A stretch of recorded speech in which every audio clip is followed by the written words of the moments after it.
చార్మినార్ అలాంటిది. హైదరాబాద్ యొక్క గ్లోబల్ ఐకాన్గా, హైదరాబాద్ యొక్క గుండెగా ఈ చార్మినార్ని చెప్పొచ్చు.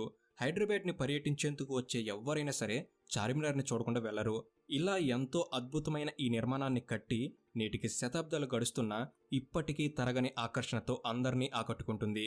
ఇలా ఎంతో ప్రాముఖ్యతను దక్కించుకున్న ఈ చార్మినార్ని అసలు కట్టింది ఎవరు, ఎందుకు కట్టారు, ఎప్పుడు కట్టారు, దీని ప్రత్యేకత ఏమిటి, ఇది మసీదా లేక ఆలయమా, నవాబుల కాలం నాటి ఈ చార్మినార్ వెనుక దాగి ఉన్న నిజాలేంటి, రహస్యాలేంటి అనేది ఈ వీడియోలో మీకు తెలియజేస్తాను. ఈ వీడియో తప్పకుండా మీకు నచ్చుతుంది. సో దయచేసి ఎండ్ వరకు చూడగలను మనవి. అండ్ ఇలాంటి మరెన్నో ఇన్ఫర్మేటివ్ వీడియోస్ని మీ కొరకు తెచ్చేందుకు మీ సపోర్ట్కి జస్ట్ లైక్ చేయండి చాలు. సో ఇంక లేట్ చేయకుండా let's get into the video.